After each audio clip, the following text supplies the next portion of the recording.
que je dis, mais à quelque chose qui n'est pas lié à ce que je dis, mais qui va être en lien avec ce que je vais faire, ce que je vais réaliser, ce que je vais concrètement bâtir. Et du coup, ça me renvoie, moi, à une autre dimension d'engagement par rapport à ce que je fais dans la matière.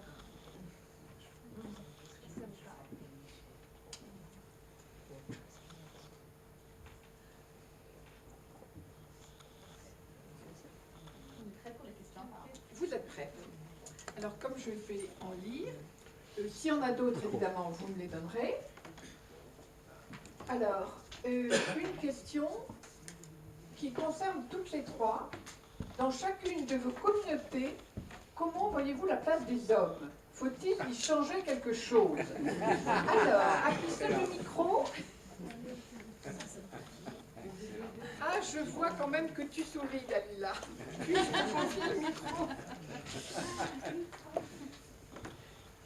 Alors moi, le changement, je le vois comme ça. Faut que les hommes de notre communauté arrêtent d'avoir peur des femmes déjà, d'une part, et qu'ils puissent dialoguer un peu plus, communiquer un peu plus. Pas mal. Yael, j'ai un petit message.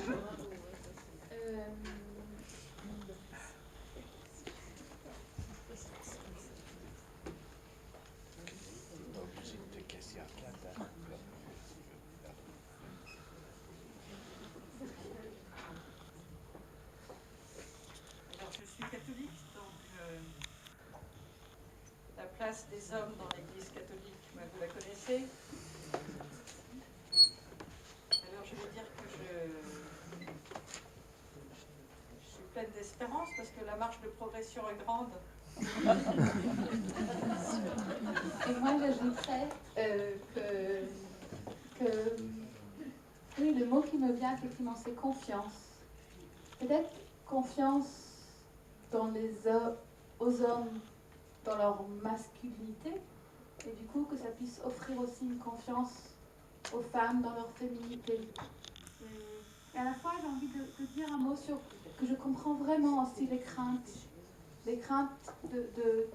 face à un monde qui change tellement vite et qu'on n'a plus de repères, et que je peux comprendre que ça se crispe parfois parce qu'on ne sait plus très bien qui est quoi, c'est tellement tout est pareil. Donc je peux comprendre ça, et à la fois ce que j'ai envie de dire, c'est voilà, si on se faisait confiance en qui on était en tant qu'hommes et des femmes, peut-être les hommes pourront prendre plus facilement leur pleine place, et du coup aussi les femmes. Je signale au passant, je remercie Frère Hubert Marie qui a imaginé cette rencontre, et je ne pense pas qu'il y ait des femmes qui la lui aient soufflé. Merci. Mais surtout le fait qu'il nous a laissé complètement libres de la manière dont nous allions nous y prendre. Il ne nous a pas dit il faudrait quand même éviter de dire ci ou de dire ça, non. Et vraiment là, pas de promesse. D'autres questions concernant la spécificité des femmes? Alors, il y en a trois qui se rejoignent. Merci Ahmed. Il y en a trois qui se rejoignent concernant la vulnérabilité féminine. Est-elle différente chez les femmes et chez les hommes? Question. Ça va nous amener à les femmes n'ont-elles pas un don spécial pour la miséricorde, pour l'amour gratuit, et nous allons terminer la question sur quid de la miséricorde. Alors, je te vois opiner du bonnet. Il ne faut plus opiner du bonnet si tu ne voulais pas prendre la parole.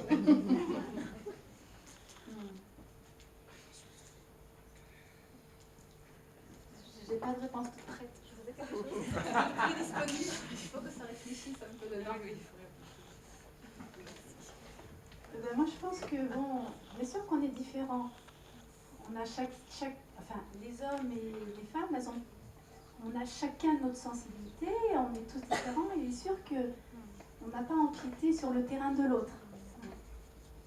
Oui, et ce qui m'amène à dire, effectivement, on est différents, donc du coup, nos vulnérabilités, forcément, elles sont différentes. Notre miséricorde, forcément. Maintenant, j'ai pas été à ma connaissance un homme, donc je peux témoigner de ce que je connais du côté femme. Mais c'est peut-être ça aussi le travail à faire, de commencer à se poser ensemble, de dire comment ça se vit la vulnérabilité en tant que femme, comment ça se vit en tant qu'homme, comment ça se vit la miséricorde, comment ça se vit la miséricorde en tant que musulmane, en tant que juive, en tant que chrétienne. Se poser côte à côte, rassembler nos partages, nos témoignages et peut-être se connaître davantage.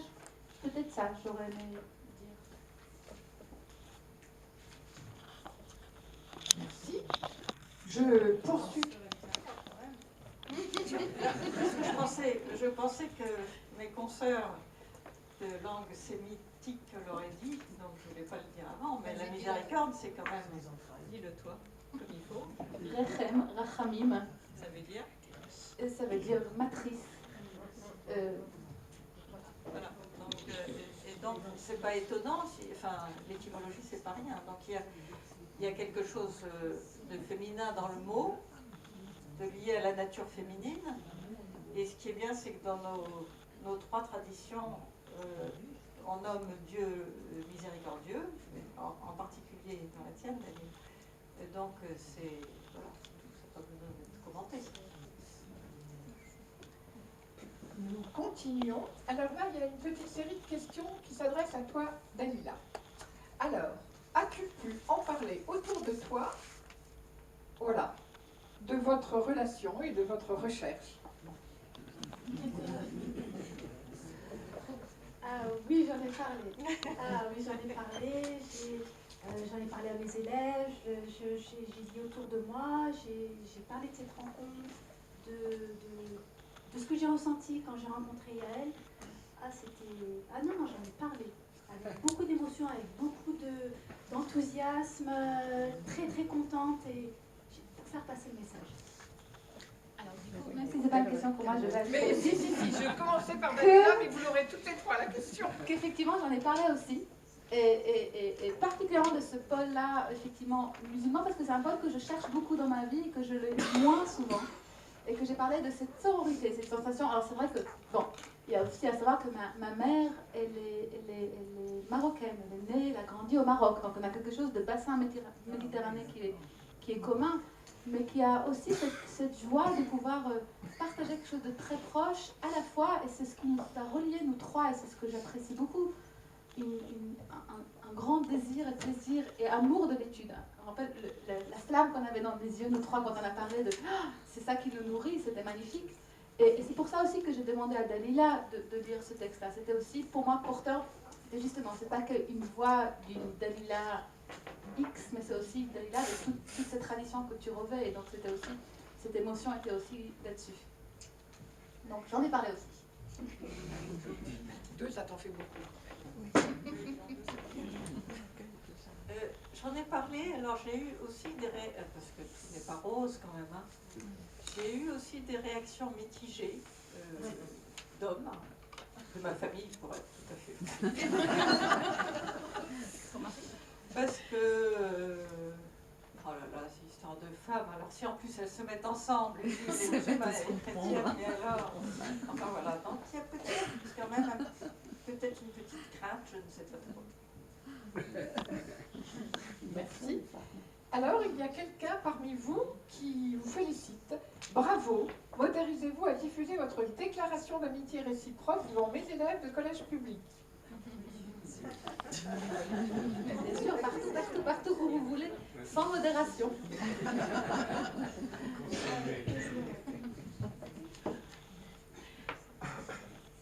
Nous continuons les questions. Est-ce que vous aimez ce que vous faites?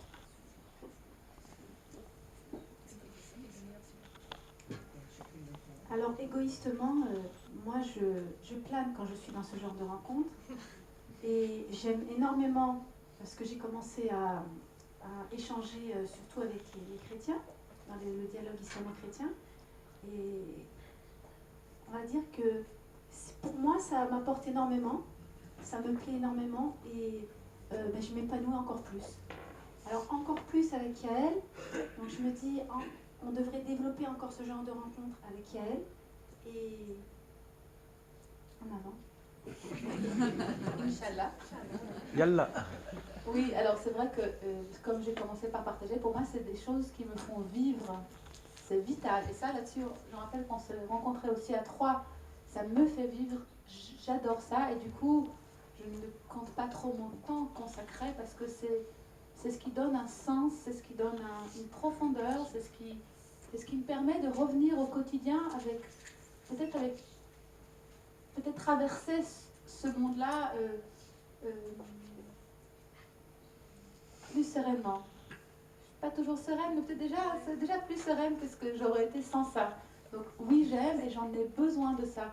Et pour moi, en tant que, effectivement, franco-israélienne, juive en France, le sens de ce travail-là est un sens qui est à la fois pleinement à l'intérieur de ma tradition, de ma lignée, et aussi pleinement dans un partage avec d'autres. Parce que si je reste cantonnée dans mon chemin, je loupe quelque part une richesse qui se trouve en France. Si j'avais été en Israël, ça aurait été peut-être différent. Mais ici en France, c'est presque une évidence de ce tissage-là. Et donc du coup, quand je le suis dans ces endroits-là, ça me pétille.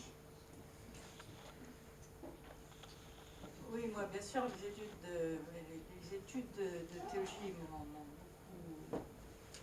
enrichi, épanoui. Alors, on est beaucoup derrière des livres pendant de longues années et on se pose des questions sur est-ce que vraiment on n'est pas à côté de la vraie vie. Et en réalité, c'est quand même ça qui permet après des rencontres qui... j'aime mieux parler de ça que des questions de mode ou de...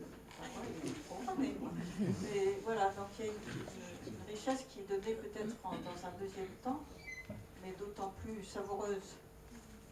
Maintenant, moi, je peux poser une question Tiens. à Dalila et Yael. Comment c'est reçu autour de vous, dans vos communautés et de la part des hommes de vos communautés, le fait que vous ayez fait des études? Alors effectivement, j'ai consacré pas mal d'années, parfois je me dis effectivement trop, et c'est à quoi ça a servi de ma vie d'étudier. Comment c'est reçu? Il y a un aspect qui est quand même assez célébré de l'étude dans le judaïsme. Donc, l'étude, c'est quelque chose qu'on recherche et qui est attendu. Et à la fois, ma mère, quand je lui ai annoncé que je voulais faire une thèse, elle m'a dit, maman, Yael, à quoi ça va te servir? Franchement, va travailler, fais ça, mais à quoi ça va te servir? Donc, oui, il y a aussi cette question, du coup, pas des hommes, là, mais je parle de la voix de ma mère, plutôt de concrètement, ça va servir à quoi? Les hommes, j'ai été soutenue par mon mari qui m'a accompagnée pendant ma thèse. Donc oui, je dirais que c'est un choix que j'ai pu faire grâce à un soutien d'un homme. J'ai pas rencontré des hommes qui ont été critiques par rapport à mon choix. Oui, c'est minoritaire, parce que je ne sais plus qui m'a posé la question entre vous trois. Est-ce que je connais d'autres femmes qui ont ce type d'études en France? Et c'est vrai que c'est pas très courant des femmes juives. C'est ton métier. Voilà, et que c'est mon métier. C'est pas très courant, et à la fois c'est pas critiqué, mais il y en a pas tant que ça. Donc peut-être cette absence de lignée semblable, peut-être ça témoigne quelque chose, mais ça court pas les rues. Alors moi, les personnes avec qui je travaille, les hommes avec qui je travaille, ça ne leur pose pas de problème. Les hommes avec qui j'ai travaillé, qui ne sont pas du sud, mais qui sont plus dans les villes un peu plus au nord, ça ne leur pose pas de problème non plus, bien au contraire. C'est des encouragements et ils veulent justement remettre la femme à leur place, à la place qui lui incombe.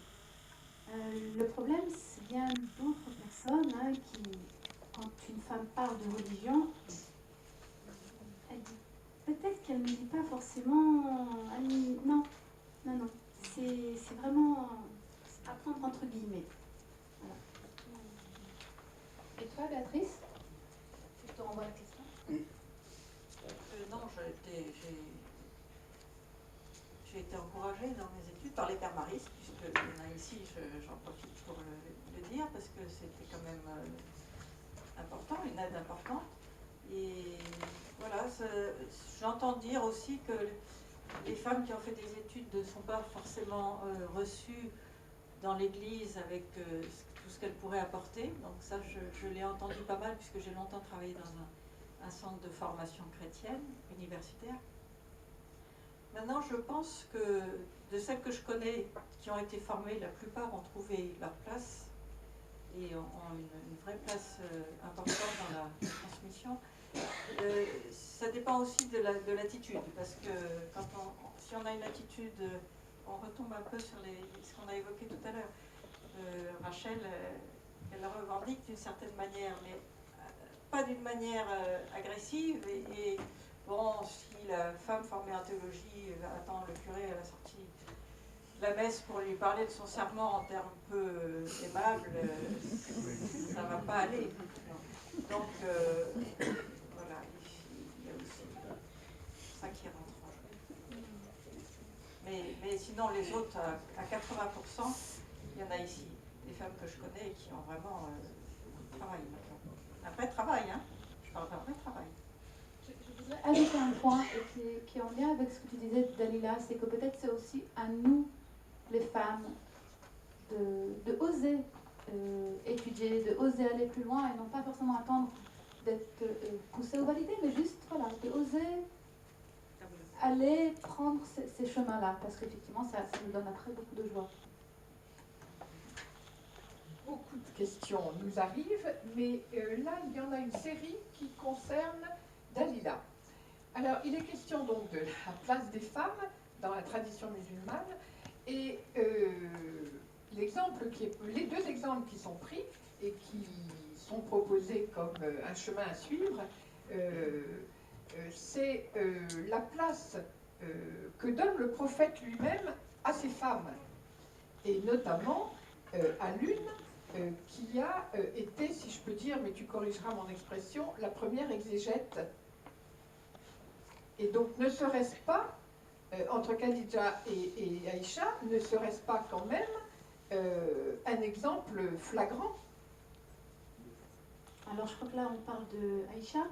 Oui. Ouais, l'une des épouses du prophète. Alors, oui, c'était une femme savante. C'était une femme qui a rapporté énormément de hadiths, hein, de paroles prophétiques, qui a été versée aussi dans l'explication, dans l'exégèse coranique et dans la médecine aussi. Hein, elle était médecin. Et elle a enseigné à des hommes. Elle a enseigné à des hommes. Donc quand les hommes, les compagnons avaient besoin d'avis juridiques ou d'explications sur tel ou tel texte, on allait la voir. Voilà. Elle avait des élèves aussi, hein, qu'elle a formés, qui sont devenus après de grands savants à Médine. Et voilà. Et donc, il y avait Aïcha, et puis Khadija, avec cette grande modernité, ne peut-elle pas être aussi un modèle? Si, c'est un énorme modèle. Un énorme, celui dont tu Énorme parlais. modèle, exactement. J'ai une question. J'ai une question à te poser. Du coup, quelle est la place de Khadija, on dit comme ça, Khadija? Quel reste de Khadija dans la tradition musulmane? Est-ce qu'on parle d'elle? Est-ce qu'on la cite? C'est la première fois que l'on entend parler d'elle à travers toi. Quelle est sa place? Alors sa place, c'est qu'elle a été la première musulmane à se convertir. Elle a été le plus grand soutien du prophète tout au long de sa mission. Elle n'a jamais douté de lui, elle a été un soutien matériel, elle a été un soutien moral. Et ce qui est intéressant aussi de souligner, c'est que on lui a annoncé une nouvelle. L'ange Gabriel est venu voir son époux, le prophète, et il lui a dit, annonce à Khadija, hein, que lorsqu'elle sera au paradis, elle aura un endroit où tout sera calme, il n'y aura plus de bruit, tout sera calme. Voilà. Parce qu'avec les enfants, elle devait s'occuper des enfants, elle avait énormément de travail, elle avait énormément de soucis domestiques, tout ce qui allait autour. Et on lui annonce ça. Comment on parle d'elle? Est-ce qu'on Micro. Oui, bien sûr, il y a des commentaires, il y a des livres qui sont écrits à son sujet. Alors, par rapport au livre, il y aura à donner des conseils concernant des lectures que tu pourrais proposer. Peut-être qu'on peut faire ça à la pause. Ceux qui ont posé des questions, vous allez voir Dalila qui vous dira quels sont les meilleurs ouvrages. Alors là, il y a un petit pas en arrière. Le mot miséricorde ne vient-il pas de deux mots latins qui veulent dire misère et cœur? Car Dieu ouvre son cœur à toutes les misères. C'est l'équivalent du mot épreuve. Je crois qu'il y a 3 accords.